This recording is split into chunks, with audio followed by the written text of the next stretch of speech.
My dear Iris, I do not know if you received my last letter.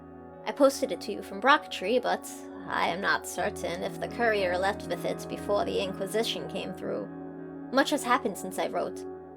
I imagine by now you have heard of Brocktree's cleansing by the Inquisition. My companions and I made it away from the town safely, though one of the Inquisitors recognized me first. Hopefully we will not run into more while in the Empire's borders.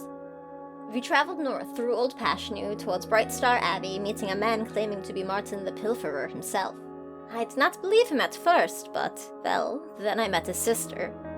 My companions and I had a run-in with some fae or some chaos magic. It was a strange fog that turned us all into small woodland creatures. It was the worst, and I can already hear you laughing at me from Wren's Run, so I will not give you the satisfaction of telling you what creature I was forced to be for several days. We pursued the heart acorn we were already searching for, that chaos gem that I wrote you about before. We were told it was at a location called the Never Tree, and a band of creatures offered to help us acquire it from the squirrels that possessed it. What we were not told, however, is that the badger and raccoon who offered us aid were none other than the Moonlight King, who is the very archfey we pursue, along with his apparent ally, a terrible assassin named Oinksbane who nearly killed me the last time we met. I hate to say he nearly killed me once again. But he has also fled each time we have faced one another, so I am gratified to know he has some fear of my abilities. Unfortunately, the Moonlight King fled as well, taking the heart acorn we seek with him. He seemed to have a particular interest in Azara, and a familiarity with her mother. Between that and the favings that Azara has developed, I think there's much that Azara never got to learn about her family lineage. I sympathize deeply.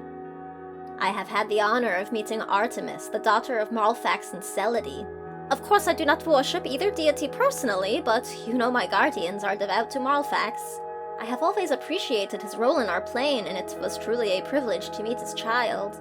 Even more of a privilege to meet her on the battlefield and survive to tell of it. She is the one who felled Stars of Emerald, the companion to this band, who I have rather replaced. It seems Artemis was under the Moonlight King's control due to his power over the moons and her own innate connection to them. Shah was able to pull her away from the king in his flight, and it seemed to break his control over her for the time being. Shah and Stars of Emerald were very close. It was moving to see Shah speak with Artemis and come to a point where they could forgive her. Once Artemis finds a way to free themselves of the Archfey's control for good, we will have a powerful ally at our side indeed. We continue to Bright Star Abbey now, where I will post this letter. It seems Azara's home may have some unpleasant ties to the Moonlit King and his actions.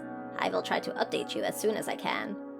If nothing else, these will be some excellent records to add to the library's correspondence archives. Archfey, demigods, conspiracies within the Astral Star hierarchies. It is better than the fiction section.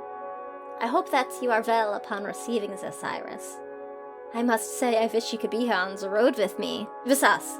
I have seen more ancient beings and artifacts in the last week alone than I even did in years of working at the Great Library. Maybe one day we will see some history made together. Stay safe. Your Freunde, Oleander.